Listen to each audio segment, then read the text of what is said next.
সালাহউদ্দিন আহমদ নামটাই যথেষ্ট বোঝানোর জন্য যে তিনি সাধারণ কোনো রাজনীতিবিদ নন।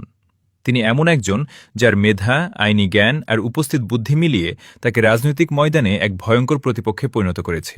তিনি আইনের ছাত্র, কিন্তু শুধু ছাত্র বললে ভুল হবে। আইনের ধারা, উপধারা, সংবিধানের ব্যাখ্যা এসব যেন তার মস্তিষ্কে গেঁথে আছে। অনেকেই যেখানে বই খুলে দেখে সেখানে তিনি সরাসরি মুখস্থ বলেই যুক্তি দাঁড় করান। বিতর্কে নামলে তিনি শুধু কথা বলেন না, আইনের ধারায় ধারায় প্রতিপক্ষকে চাপে ফেলেন।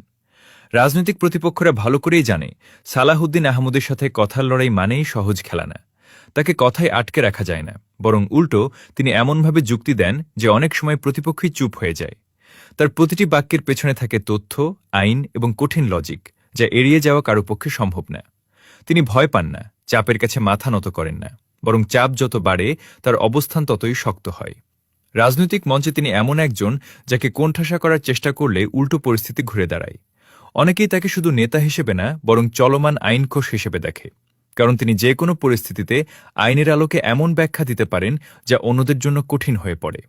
সবশেষে এক কথায় বলা যায়, সালাহউদ্দিন আহমদ এমন এক ব্যক্তিত্ব যাকে ভয় পায় প্রতিপক্ষ, সম্মান করে অনুসারীরা, আর যাকে কথায় বা যুক্তিতে হারানো সহজ নয়।